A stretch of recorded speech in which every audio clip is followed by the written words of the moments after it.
Okay, here it comes. Step forward if you agree. Our generation is misinformed. Yeah, I mean, definitely agree 100%. Are you kidding me? That's a massive ultra agree.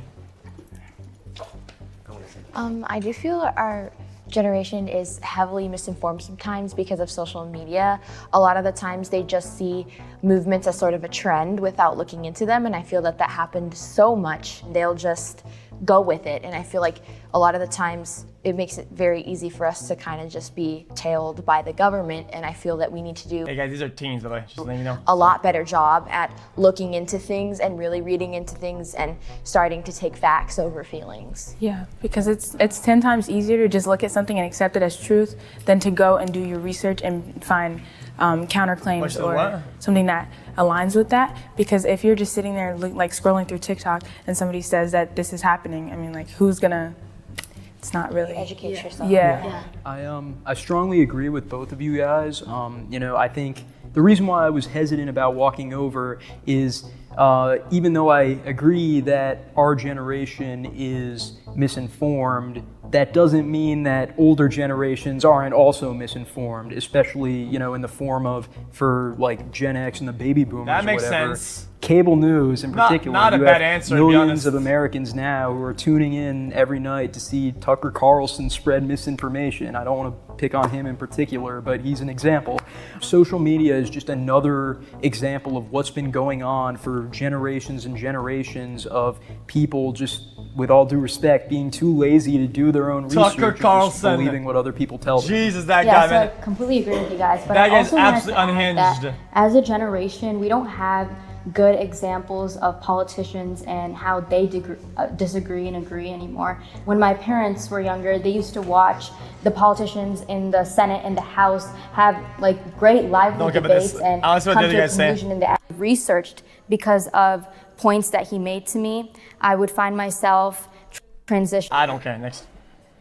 I disagreed because in 2022, truth is becoming less and less objective and more subjective. And there will always be objective truth, but humanity will stray further and further from that, especially when a lie can be attached to an emotion. You see, we are thinking less and less critically and more emotionally as a whole. And so when you see something like, for instance, George Floyd, May of 2020, that just strikes your heart. First thing you want to do, go to Instagram and post a black square. Now, what is that doing? I don't quite know. But what it made you feel was like you did something to help that poor fellow who got a terrible thing that happened to him. When I was hearing this question, I was thinking, like, is the majority of like my generation, aka the people I know, misinformed? And I would definitely say yeah. I feel like the lack of information is like almost as bad as like receiving the wrong information.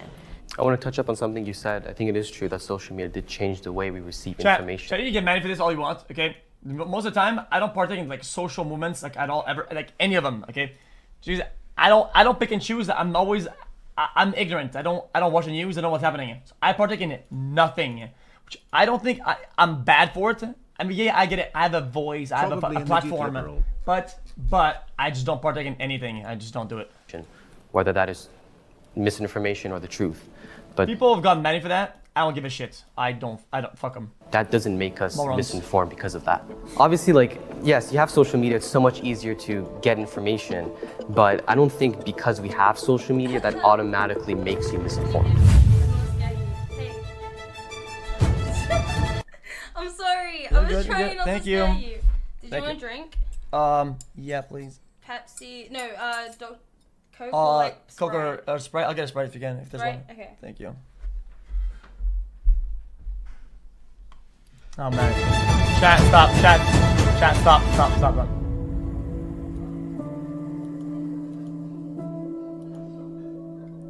Stop hitting the mic. I'm not hitting the mic, am I? My parents influenced my beliefs. Oh, I mean, that's pretty much, yeah, that's... My parents influenced my beliefs. Thank you. Grew up in a conservative Christian household in Iowa, so I'm very, very well. Hold up, chat. Chat, look at what mom cooked. I got salmon, a bread, potato, and some broccoli, man. Isn't that looking, I think? around like conservative politics all the time, and my parents have absolutely influenced like not only my morals but my political beliefs through that manner. And I think a lot of those teachings actually led me to being more progressive and more liberal over time rather than actually being conservative. Yeah, for me it's kind of similar. My dad is Christian, but in Vietnam they have this thing where actually like they practice both Buddhism and Christianity. From both religions, both Buddhism and Christianity, it's always taught about like we as a community need to take care of each other, we need to respect each other. Wait, she's talking about religion. And we need to create like the best society we can. My parents not like directly telling me like, oh, you should believe this or you should believe that, but just the way that they have taught morals to me and also their own personal experiences have influenced my own beliefs. In Buddhism, it's basically one of the most interesting childhoods out there. I was observant, so I watched my community, and when I saw how these questions are kind of lame, I'm being honest with you. Like, chat, what is a moderates? Chat, what is that? Chat, what is this? Moderates are the solution. Yes, what is that? Pretty straightforward. Middle. In the middle. You say you. Guys, I think it's a meme. I'm a centrist overall. It's that I just don't partake. Okay? I just don't partake. You tell me I'm a bad person for that? I don't give a shit. Okay? Yeah. I think politics are trash. Okay? And I don't have enough time to spend learning and caring about this shit. So I do nothing. Okay? I do nothing. And you want me? You can get mad at me for that? I don't give a fuck, dude. I don't care. This country functions best when people from all different walks of life, all different political ideologies are able to come together for a greater cause. I believe that the two-party system is a trap. I believe that political parties as a concept are antithetical to democracy. Yeah, I completely agree with you. And I also just want to add that I think both parties are a lot more radical than they used to be. And I think moderates are helping bridge that gap in between and kind of showing that, you know, you can agree with both parties, which can help, especially in Senate and House of Representatives, to come up with better policies and to come up with better laws that help our people instead of, the bickering that we see among our politicians right now. I just think the problem in America is that we don't have enough political parties. We only have two. That's the problem. It makes us so divided that we have to pick between the left or the right. Yeah, also I hate this notion that it's always like what's in the middle that's right. I think really we should be looking at what else is there? Whether it's right or not necessarily based upon the fact whether it's right or whether it's left. What is there? Isn't it just liberal or like conservative? That's it? Whether it's in the middle, it should be based upon the arguments. It should be based upon the rationalization. I love your take on that, but nothing can really ever be right because what's right to one person is not going to be right. Conservatives and liberals or whatever.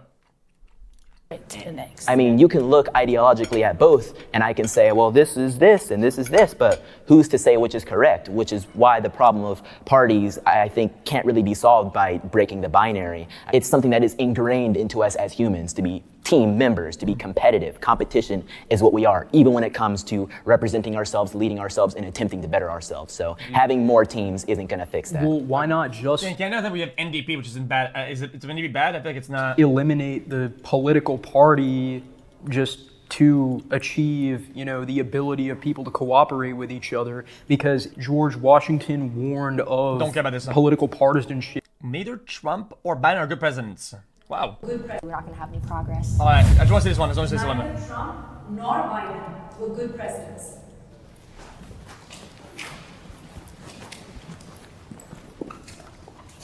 True.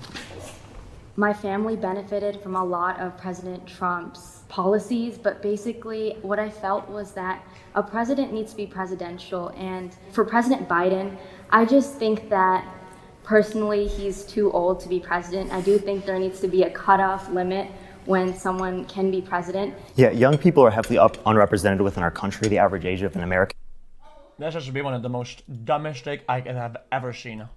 is around 37 years old, whereas people in Congress are generally above the age of 50 on average. So when people kind of point at Biden to be very... There are no things that you do as a president that have some sort of age prerequisite or age of a problem into doing it. Isn't it just mostly thinking, talking, riding and showing up, who cares if they're old? Like, what the fuck? What are you guys talking about?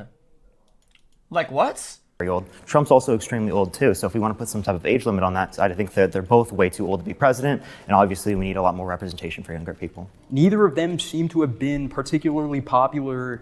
You can say you're dumb, but you have no counter arguments. You have no counter arguments.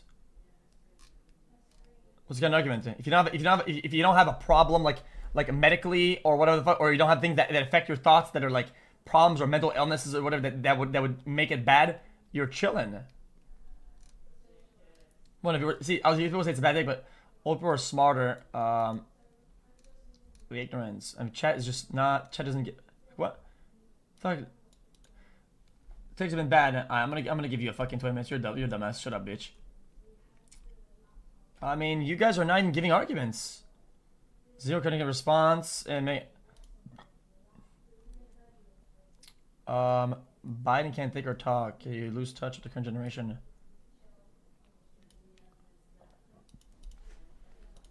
You act like you have to be in touch with the current generation. It's a disaster. Current generation is a fucking disaster. I don't give a fuck if they're not in touch. Fuck them.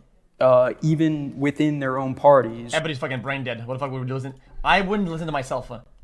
I wouldn't listen to myself. Like, what the fuck are you guys talking about? Fuck them. Trump to a lesser extent. Well, Trump was extremely popular amongst his party, whereas Biden has actually lost a lot of that popularity throughout time as people have seen him throughout his presidency. I think there were a lot of things on both the Republican and Democratic side in which these particular figures led to like a larger amount of polarization amongst the public. Huh?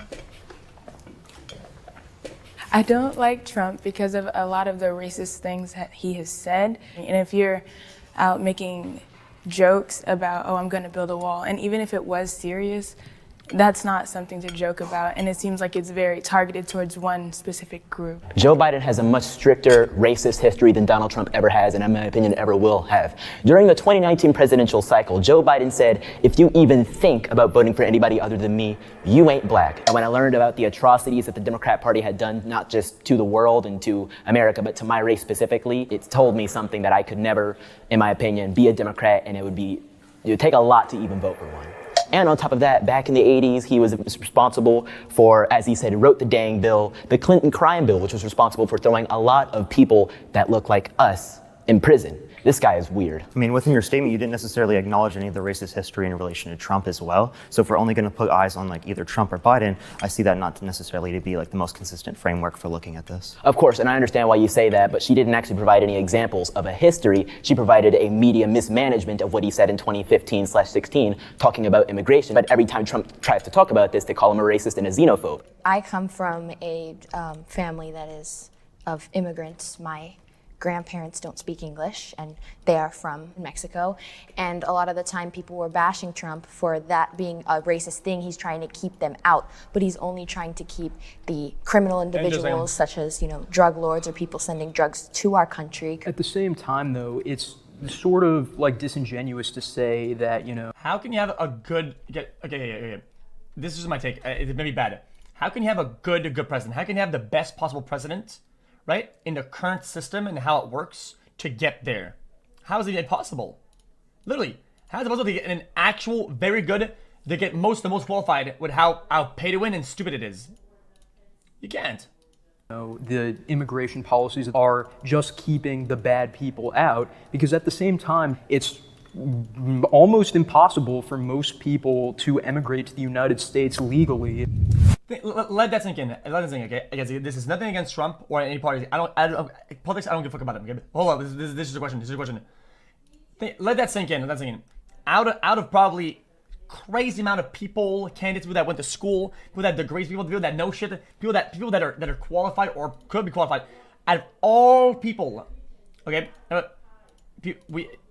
America had Trump as president. I think it doesn't mean against them. I'm just saying it. I think it's crazy. Problems better than the government. That's not even a thing against them though. Capitalism. It's some business rich guy who had not much to do with politics at all, and who I don't think has a massive ultra background in politics. Maybe a little bit here and there, but compared to other people, fuck no. and he got president. Will always be more superior than the public sector in almost like 90% of things in this country. Billionaires obviously they have a lot of money, but what I see is that billionaires are using their money for philanthropy. They don't want to pay taxes, I see that, because they just feel like if the government takes their money, they're not going to do good with the money. A great example would be Amazon. I mean, it has revolutionized the way we shop. I think the key word in the prompt is billionaires can affect positive change better than the government. I don't think it's a guarantee that they will, because I think there are certain instances of billionaires doing good with their money. But then there are also, I know you mentioned Jeff Bezos, but so naive, dude. How do you think they became billionaires, dude? How do you think they became there, dude? They're probably just ultra millionaires, dude, who did everything that they could to change things, right, in a way to make more money. You think that on the way up to get a billionaire, they try to change the laws or fucking lobby shit in order to make less money on the way up? So delusional. So delusional. He also often doesn't use his money for good, because there are many reports of Amazon employees being mistreated.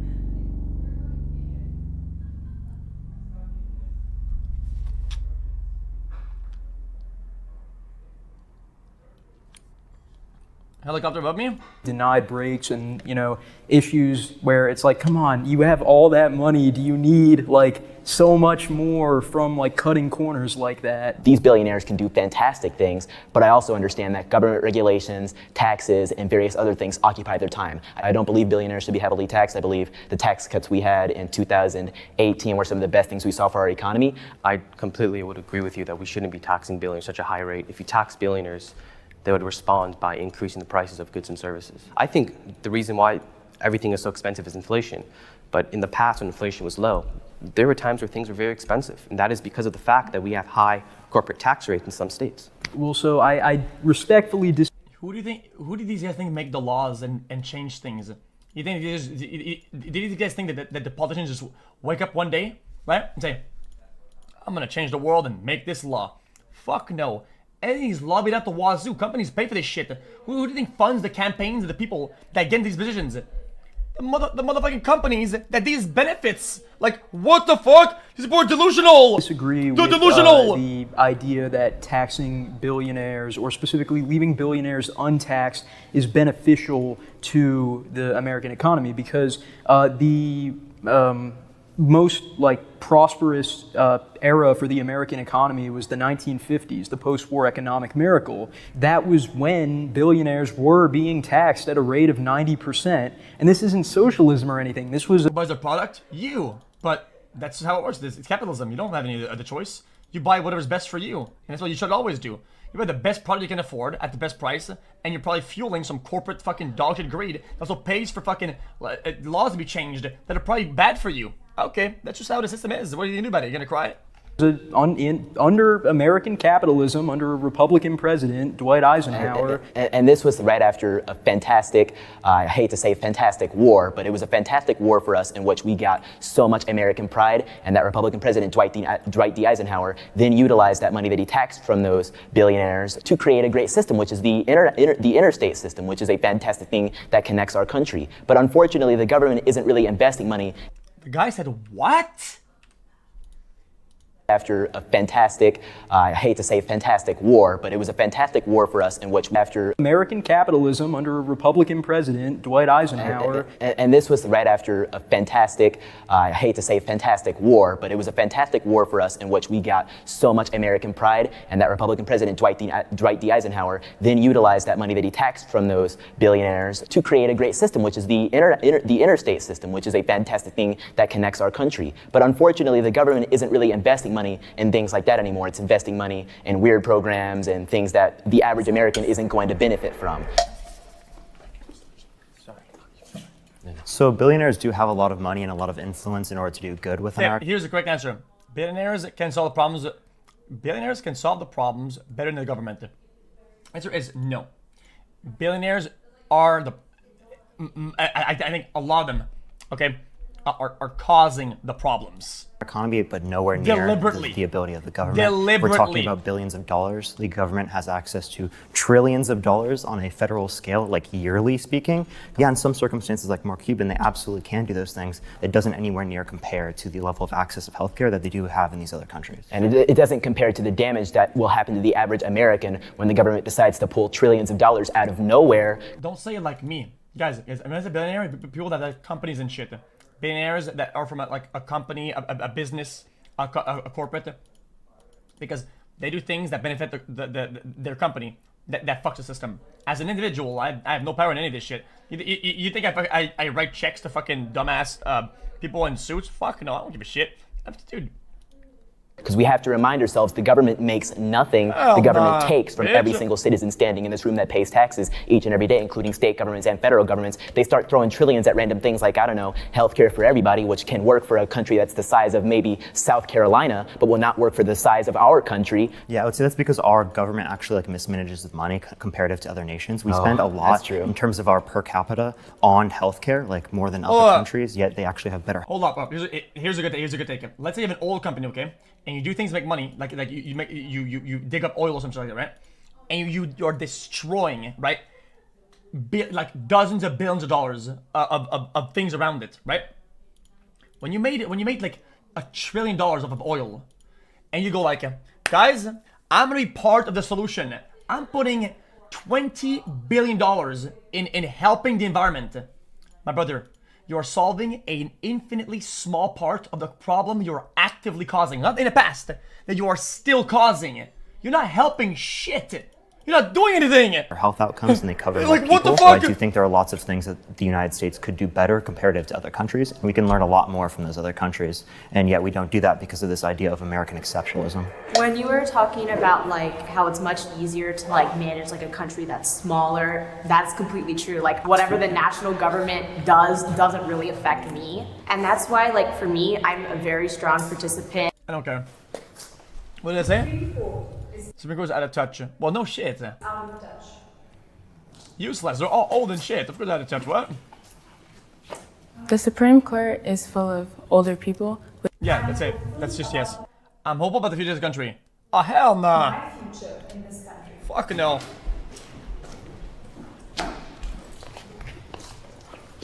Oh, here in the United States, we have no the ability way. and the opportunity to be the best nation in the world and live up to all the ideals that we grew up with and thought that we had. Look at all of us. We're willing to have a conversation, whereas years ago, we might not have sat down. We might have hated each other for having different types of beliefs. So I really think that shows the type of growth potential that the United States has in particular.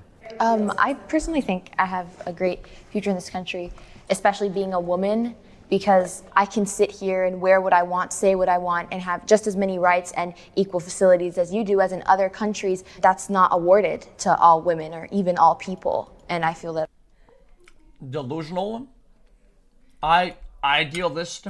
Fucking Utopia Andes up in this bitch. our country gives Well, us some of the most privilege in the world. So for me right now, I live a great life. I have a house, I have a cat, I have What? 2 dogs, What's that? and it's great.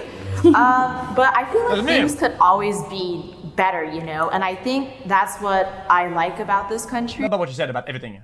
Is that we have a government where we can actively participate in and we can make the changes that we want to see.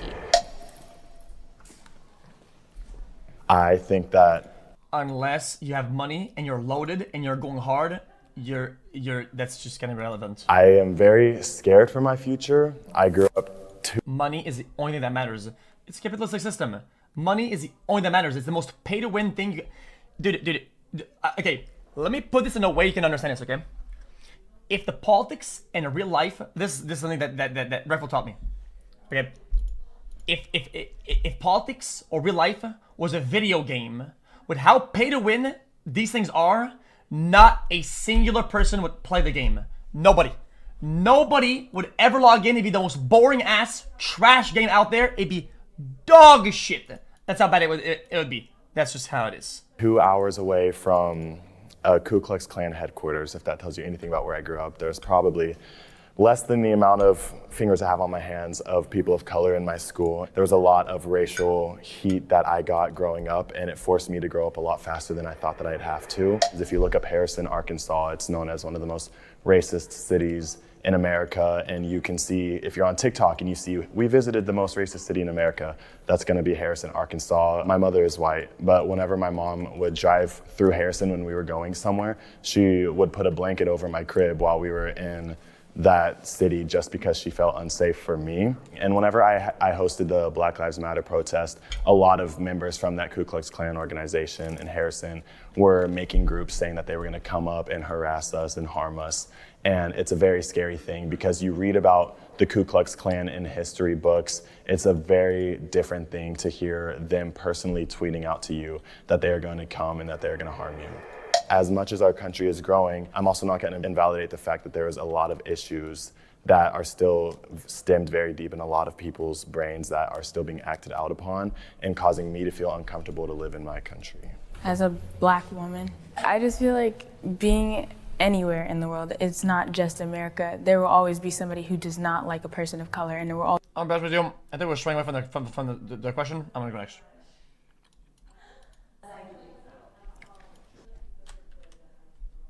Most of my friends have the same political beliefs. Most of my friends have the same political beliefs as I do. It's kind of a bad question though. I don't give a fuck about that.